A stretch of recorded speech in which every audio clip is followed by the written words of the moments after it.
ಭಾರತೀಯ ಸಂಸ್ಕೃತಿಯು ಅನಾದಿ ಕಾಲದಿಂದಲೇ ಜ್ಞಾನವನ್ನು ಎರಡು ಪ್ರಮುಖ ವಿಭಾಗಗಳಾಗಿ ವಿಂಗಡಿಸಿದೆ. ಪಾರಲೌಕಿಕ, ಆಧ್ಯಾತ್ಮಿಕ ಮತ್ತು ಲೌಕಿಕ, ಐಹಿಕ. ಪಾರಲೌಕಿಕ ಶಾಸ್ತ್ರಗಳು ಮಾನವನ ಆತ್ಮೋನ್ನತಿಯತ್ತ ಕೊಂಡೊಯ್ಯುವ ದಿವ್ಯ ಮಾರ್ಗವಾಗಿದ್ದರೆ, ಲೌಕಿಕ ಅಥವಾ ಐಹಿಕ ಶಾಸ್ತ್ರ ಗ್ರಂಥಗಳು ಮಾನವನ ಭೌತಿಕ, ಸಾಂಸ್ಕೃತಿಕ ಮತ್ತು ಸಾಮಾಜಿಕ ಬದುಕನ್ನು ಸುಧಾರಿಸಲು ಮಾರ್ಗದರ್ಶನ ನೀಡುವ ಗ್ರಂಥಗಳಾಗಿವೆ. ಇವು ಜೀವನದ ನೈಜ ಕ್ಷೇತ್ರಗಳಾದ ಶಿಕ್ಷಣ, ಕಲೆ, ಸಾಹಿತ್ಯ, ಸಂಗೀತ, ನಾಟಕ, ವಾಸ್ತುಶಿಲ್ಪ, ನೀತಿ ಮತ್ತು ನಡವಳಿಕೆಯ ಅಭಿವೃದ್ಧಿಗೆ ಕಾರಣವಾಗಿವೆ. ಲೌಕಿಕ ಶಾಸ್ತ್ರ ಗ್ರಂಥಗಳು ಪಾರಲೌಕಿಕ ಗ್ರಂಥಗಳಿಗಿಂತ ಹೆಚ್ಚು ಪ್ರಾಯೋಗಿಕ ಸ್ವರೂಪದ್ದಾಗಿವೆ.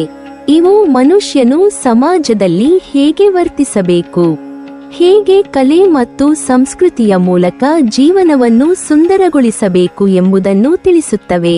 ಹೀಗಾಗಿ ಲೌಕಿಕ ಶಾಸ್ತ್ರಗಳು ಧರ್ಮದ ತಾತ್ವಿಕ ಅಂಶಕ್ಕಿಂತ ಜೀವನದ ಅನುಭವಾತ್ಮಕ ಮತ್ತು ಸಾಂಸ್ಕೃತಿಕ ಆಯಾಮಕ್ಕೆ ಹೆಚ್ಚು ಪ್ರಾಮುಖ್ಯತೆ ನೀಡುತ್ತವೆ. ಭಾರತದ ಪ್ರಾಚೀನ ಋಷಿಗಳು ಮನುಷ್ಯನ ಜೀವನವು ಕೇವಲ ಧ್ಯಾನ, ಉಪಾಸನೆ ಅಥವಾ ಆತ್ಮಸಾಕ್ಷಾತ್ಕಾರದಲ್ಲಿ ಸಂಪೂರ್ಣವಾಗುವುದಿಲ್ಲ ಎಂದು ಗ್ರಹಿಸಿದ್ದರು. ಜೀವನದಲ್ಲಿ ಸಂತೋಷ, ಕಲೆ, ಸಂಸ್ಕೃತಿ, ಭಾವನೆ ಮತ್ತು ನೈತಿಕತೆ ಸಹ ಸಮಾನವಾಗಿ ಅಗತ್ಯವಿದೆ ಎಂದು ಅವರು ನಂಬಿದ್ದರು. ಈ ನಂಬಿಕೆಯಿಂದಲೇ ಲೌಕಿಕ ಶಾಸ್ತ್ರ ಗ್ರಂಥಗಳು ಉದ್ಭವಿಸಿವೆ. ಇವು ಸಮಾಜದ ಪ್ರಗತಿ, ವ್ಯಕ್ತಿಯ ಸೌಂದರ್ಯಮಯ ಜೀವನ ಹಾಗೂ ಮಾನವೀಯ ಮೌಲ್ಯಗಳ ಬೆಳವಣಿಗೆಯಲ್ಲಿ ಪ್ರಮುಖ ಪಾತ್ರವಹಿಸುತ್ತವೆ. ಸುಭಾಷಿತಗಳು, ನೈತಿಕತೆಯ ಮಣಿಕಂಚುಗಳು. ಸುಭಾಷಿತಗಳು ಲೌಕಿಕ ಸಾಹಿತ್ಯದ ಅತ್ಯಂತ ಪ್ರಭಾವಶಾಲಿ ರೂಪವಾಗಿವೆ. ಸುಭಾಷಿತ ಅಂದರೆ ಸುಂದರವಾಗಿ ಹೇಳಲ್ಪಟ್ಟ ನುಡಿ. ಇವು ಮನುಷ್ಯನ ನಡವಳಿಕೆಗೆ, ಚಿಂತನೆಗೆ ಮತ್ತು ಜೀವನದ ಧೋರಣೆಗೆ ಮಾರ್ಗದರ್ಶಿಯಾಗಿವೆ. ಸುಭಾಷಿತಗಳಲ್ಲಿ ಸಂಕ್ಷಿಪ್ತವಾಗಿ ಹೇಳಲ್ಪಟ್ಟ ನೈತಿಕತೆ, ಧರ್ಮ, ಪ್ರೀತಿ, ಸಹನೆ, ದಾನ, ಶೌರ್ಯ, ವಿನಯ, ಸತ್ಯ ಮತ್ತು ಕರ್ಮದ ತತ್ವಗಳು ಮನುಷ್ಯನ ಜೀವನವನ್ನು ನಡೆಸುತ್ತದೆ. ಇವು ಕೇವಲ ಶ್ಲೋಕಗಳಷ್ಟೇ ಅಲ್ಲ, ಅವು ಜೀವನದ ಪಾಠಗಳೇ. ಸತ್ಯಂ ವದ ಧರ್ಮಂ ಚರ ಎಂಬ ಸರಳ ನುಡಿ ಮನುಷ್ಯನ ಜೀವನದ ದಿಕ್ಕು ತೋರಿಸುತ್ತದೆ. ಸುಭಾಷಿತಗಳು ತಲೆಮಾರುಗಳಿಂದ ತಲೆಮಾರಿಗೆ ನೈತಿಕತೆಯ ದೀಪವಾಗಿ ಪ್ರಜ್ವಲಿಸುತ್ತಿವೆ. ಕಾವ್ಯ, ಭಾವನೆ ಮತ್ತು ಸೌಂದರ್ಯದ ಸಂಕೇತ. ಕಾವ್ಯವು ಲೌಕಿಕ ಸಾಹಿತ್ಯದ ಹೃದಯವಾಗಿದೆ. ಕಾವ್ಯದಲ್ಲಿ ಮನುಷ್ಯನ ಹೃದಯದ ಭಾವನೆಗಳು, ಪ್ರೀತಿ, ಶೋಕ, ಸಂತೋಷ, ಕ್ರೋಧ, ಕರುಣೆ ಇತ್ಯಾದಿ ಎಲ್ಲವೂ ಜೀವಂತವಾಗುತ್ತವೆ. ಇದು ಕೇವಲ ಶಬ್ದಗಳ ಸಂಗ್ರಹವಲ್ಲ, ಆತ್ಮದ ಧ್ವನಿ. ಕಾವ್ಯವು ಮಾನವನ ಮನಸ್ಸಿನಲ್ಲಿ ಸೌಂದರ್ಯ ಬೋಧಿಸುತ್ತದೆ, ಸೃಜನಾತ್ಮಕತೆಯನ್ನು ಉಕ್ಕಿಸುತ್ತದೆ. ಮಹರ್ಷಿ ವಾಲ್ಮೀಕಿಯ ರಾಮಾಯಣ, ವ್ಯಾಸಮುನಿಯ ಮಹಾಭಾರತ, ಕಾಳಿದಾಸನ ಶಾಕುಂತಲಂ ಮತ್ತು ಮೇಘದೂತ, ಭವಭೂತಿಯ ಕೃತಿಗಳು, ಬಾಣಭಟ್ಟನ ಕಾದಂಬರಿಗಳು ಇವುಗಳು ಭಾರತೀಯ ಕಾವ್ಯ ಪರಂಪರೆಯ ಅಮರ ರತ್ನಗಳು. ಇವುಗಳಲ್ಲಿ ಕೇವಲ ಕಥೆ ಮಾತ್ರವಲ್ಲ, ಬದುಕಿನ ತಾತ್ವಿಕ ಸಂದೇಶವೂ ಅಡಕವಾಗಿದೆ. ಕಾವ್ಯವು ಮಾನವನ ಮನಸ್ಸನ್ನು ಉದಾತ್ತಗೊಳಿಸುವ ಶಕ್ತಿ ಹೊಂದಿದೆ. ನಾಟಕ, ಜೀವನದ ಪ್ರತಿಬಿಂಬ. ನಾಟಕವನ್ನು ಕಾವ್ಯದ ಚಲಂತ ರೂಪವೆಂದು ಪರಿಗಣಿಸಲಾಗಿದೆ. ನಾಟಕದಲ್ಲಿ ಜೀವನದ ನೈಜ ಚಿತ್ರಣ ಕಾಣಸಿಗುತ್ತದೆ. ಅದು ಕೇವಲ ಮನರಂಜನೆಗಾಗಿ ಅಲ್ಲ, ಮನುಷ್ಯನ ನಡವಳಿಕೆ, ನೀತಿ ಮತ್ತು ಧರ್ಮದ ಪಾಠಗಳನ್ನು ಬೋಧಿಸಲು ಉದ್ದೇಶಿತವಾಗಿದೆ. ಮಹರ್ಷಿ ಭಾರತಮುನಿಯ ನಾಟ್ಯಶಾಸ್ತ್ರವೇ ಈ ಕಲೆಯ ಮೂಲ ಗ್ರಂಥ.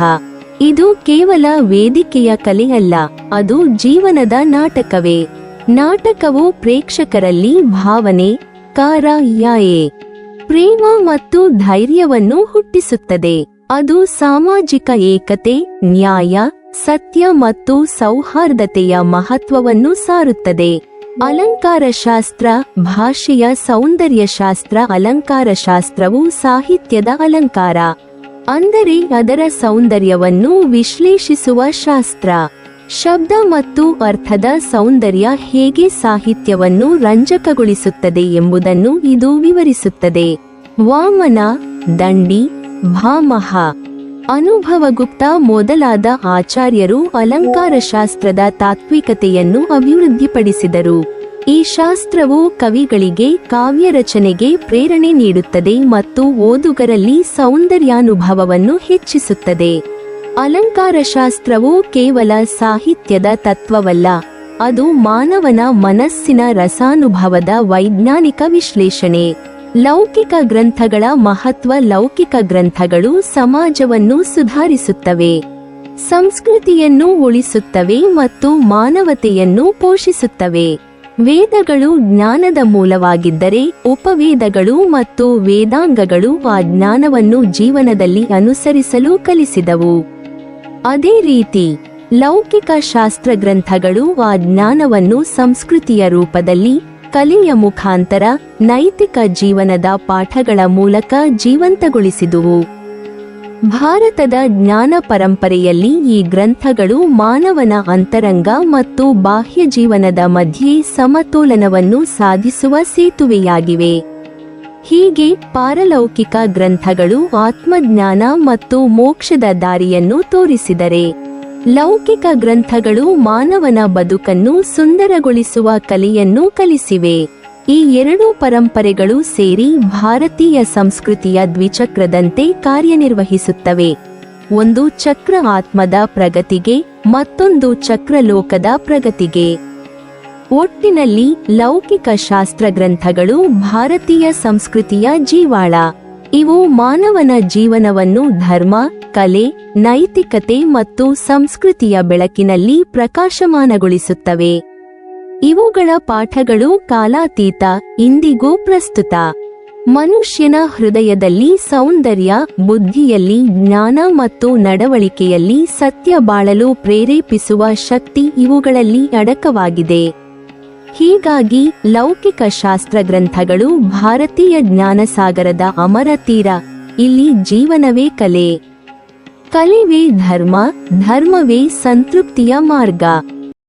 ನೀವಿನ್ನೂ ನಮ್ಮ ಚಾನಲನ್ನು ಸಬ್ಸ್ಕ್ರೈಬ್ ಮಾಡಿಲ್ವಾ? ಹಾಗಾದರೆ ಈ ಕೂಡಲೇ ನಮ್ಮ ಇತಿಹಾಸ ದರ್ಶನ ಚಾನಲನ್ನು ಸಬ್ಸ್ಕ್ರೈಬ್ ಮಾಡಿ ಮತ್ತು ಪಕ್ಕದಲ್ಲಿರುವ ಬೆಲ್ ಐಕಾನ್ ಅನ್ನು ಪ್ರೆಸ್ ಮಾಡಿದರೆ ನಮ್ಮ ಹೊಸ ವಿಡಿಯೋಗಳನ್ನು ನೋಡಬಹುದು.